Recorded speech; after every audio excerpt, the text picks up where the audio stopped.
नाज़रीन, welcome back to my YouTube channel brief breakdown, जिसमें मैं देती हूँ आपको बिल्कुल ऑथेंटिक एंड फास्ट न्यूज़। और नाज़रीन, आज के इस वीडियो में हम बात करने वाले हैं डी चौक के हवाले से। आज के इस वीडियो में हम बात करने वाले हैं पाकिस्तान के करंट हालात के हवाले से। आज की इस वीडियो में हम बात करने वाले हैं पीटीआई के एहतजाज के हवाले से। आज की इस वीडियो में हम बात करने वाले हैं उन तमाम नौजवानों के हवाले से जो बेगुनाह मारे गए।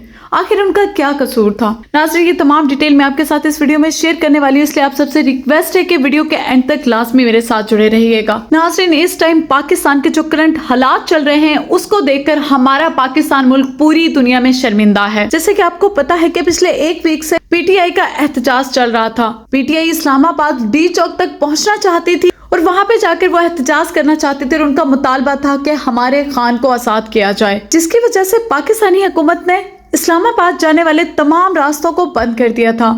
न सिर्फ रास्तों को बंद कर दिया बल्कि इंटरनेट की सहूलत को भी बंद कर दिया और पूरे के पूरे इस्लामाबाद को ब्लॉक कर दिया गया। लेकिन फिर जो पीटीआई के आशिक थे वो एहतजाज तक पहुंचे, उन्होंने एहतजाज भी किया और जब हुकूमत से ये एहतजाज कंट्रोल ना हो सका तो उन्होंने रेंजर्स बुलाई और इंतहाई अफसोस से कहना पड़ रहा है कि रेंजर्स के 4 एहलकार भी मारे गए, 1 पुलिस एहलकार मारा गया। और इसके बावजूद भी जब ये तमाम हालात कंट्रोल में ना आ सके तो आर्मी को बुला लिया गया। और नाज़रीन, आर्मी के आने के बाद क्या हुआ वो तो आप सबके सामने ही है। आर्मी आगे, आर्मी वो जो अपने मुल्क को प्रोटेस्ट करती है, आर्मी वो जब भी किसी मुसीबत में मुल्क पड़ता है तो वो आकर उनकी मदद करती है, उनकी हिफाजत करती है। लेकिन नाज़रीन, इस दफा अनफॉर्चुनेटली ऐसा हुआ कि हमारे मुल्क की आर्मी हमारे मुल्क की आवाम पर टूट पड़ी और नाज़रीन, खामा खां की दुश्मनी में हमारे मुल्क की आर्मी के हाथों हमारे मुल्क के 4 नौजवान शहीद हो गए। नाज़रीन, इस वीडियो में मैं एक मुख्तसर सी बात करना चाहूंगी, एक मुख्तसर सी बात करके आप लोगों की तवज्जो इस तरफ मरकूज करना चाहूंगी कि वो 8 खानदान जिनके 8 नौजवान इस दुनिया से चले गए, आखिर इसमें कौन कसूरवार था?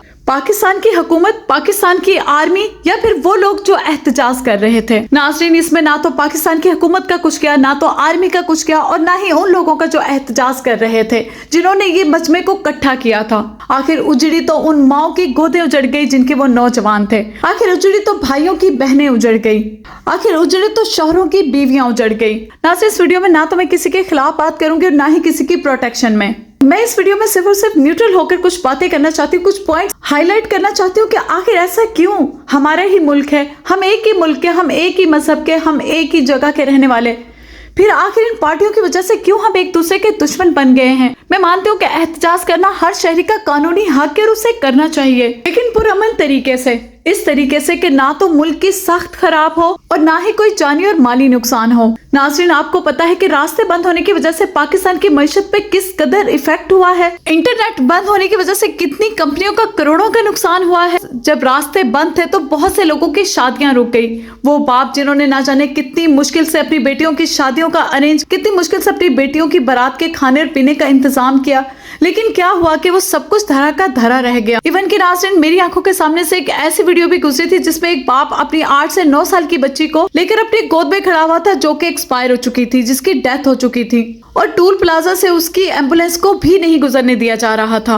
नाज़रीन, वो फल, वो फ्रूट जो कि पहाड़ी इलाकों से तिजारत होकर पंजाब में आते हैं, वो तमाम के तमाम ट्रक रास्ते में ही रुक गए थे। तमाम फल, वो तमाम सब्जियां रास्ते में ही गल सड़ गई थी। न जाने कितने किसान थे जो अपनी रोटी रोजी के लिए खड़े हुए थे, लेकिन उनका तो नुकसान हो गया, कौन भरेगा उस नुकसान को? आज कुछ लोग आर्मी के खिलाफ भी बात कर रहे हैं, तो मैं यहाँ पर एक बात आपको क्लियर कर दूं कि मैं किसी के खिलाफ बात नहीं करना चाहती, लेकिन नाज़रीन, जैसे कि आपको पता है कि जब भी किसी मुल्क में कोई हालत और किसी सिचुएशन को अगर कंट्रोल नहीं किया जाता तो वहां पर आर्मी आती है। अब ये आर्मी पे डिपेंड करता है कि वो सिचुएशन को कैसे कंट्रोल करती है। लेकिन नाज़रीन, ये तारीख का सबसे बदतरीन दिन था जिसमें डी चौक में खून की होली खेली गई, जिसमें रेंजर्स के मरने वाले भी हमारे ही भाई थे, जिसमें पाकिस्तान के अवाम शहरी भी मरने वाले हमारे ही भाई थे। जब आर्मी ने अपनी साख संभाली और वहां पर आकर ऑपरेशन स्टार्ट किया तो फिर ना तो कोई पीटीआई का कारकुन वहां पर मिला और ना ही उनके शहरी वहां पर मिले जो अपने लीडर्स के लिए वहां पर लड़ने के लिए आए थे। वो लीडर की जो बुशरा बीबी थी, वो जो गंडापुर सिंह थे, वो फिर एकदम से अपने मौके से ऐसे फरार हुए कि अभी तक उनका कोई नामो निशान नहीं मिल रहा है। नाज़रीन, जिस तरह के पाकिस्तान में इस टाइम हालात शुरू हो गए हैं, पाकिस्तान पूरी दुनिया के लिए एक सवालिया निशान बनकर रह गया है। नाज़रीन, लड़ने वाले भी हम हैं, लड़वाने वाले भी हम हैं, मरने वाले भी हम हैं और मारने वाले भी हम ही हैं। मैं तो सिर्फ एक छोटी सी बात कहकर इस वीडियो को वाइंड अप करना चाहूंगी कि जो लोग इस मुल्क से मोहब्बत करते हैं, जो लोग ये दावा करते हैं कि हम इस मुल्क से मोहब्बत करते हैं, हम इस मुल्क को बचाना चाहते हैं, हम इस मुल्क को प्रोटेक्ट करना चाहते हैं, तो तो फिर वो इस टाइप के एहतजाज क्यों करवाते हैं जिसमें अपने ही मुल्क के शहरी मारे जाते हैं? आखिर क्यों वो अल्लाह ताला के कुन का इंतजार नहीं करते? क्यों उनको इस बात का यकीन नहीं होता कि अगर हम सही और सही रास्ते पर हैं तो जरूर हमें कामयाबी मिलेगी और इस जेल से भी रिहाई मिलेगी?